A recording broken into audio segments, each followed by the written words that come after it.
क्या मजूसियों का सितारे की मदद से मसीह तक पहुंचना इल्म नजूम की सच्चाई का सबूत नहीं?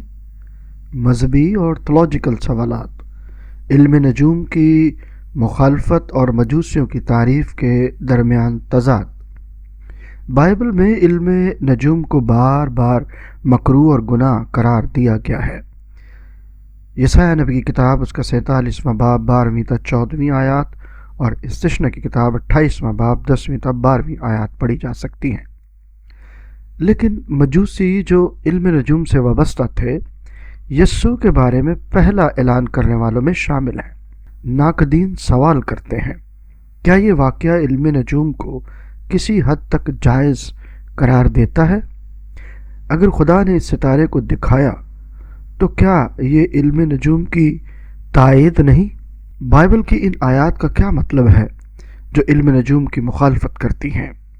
नबुव्वतों और सितारे का ताल्लुक। क्या मजूसी वाकई यहूदी सहीफ़ों से वाकिफ़ थे? अगर वो गैर कौमों से थे तो उन्होंने यहूदी नबियों की पेशनगोइयों को कैसे समझा? क्या उन्हें बाबुल की असीरी के दौरान यहूदी तालीमात मिली थी? मजूसियों के सितारे को यहूदी उलमा क्यों ना देख सके? यीशु की पैदाइश यहूदियों के लिए एक अहम वाक़या था, लेकिन बाइबल में ये जिक्र नहीं है कि यहूदी उलमा ने भी कोई सितारा देखा।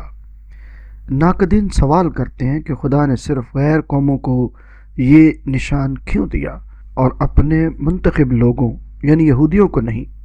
अगर आप चाहते हैं कि इन सवालों के जवाबात आप जान पाएं तो हमारे चैनल को सब्सक्राइब करें और कमेंट बॉक्स में लिखें, तो हम इन सारे सवालों के जवाबात आप तक पहुंचाएंगे। शुक्रिया।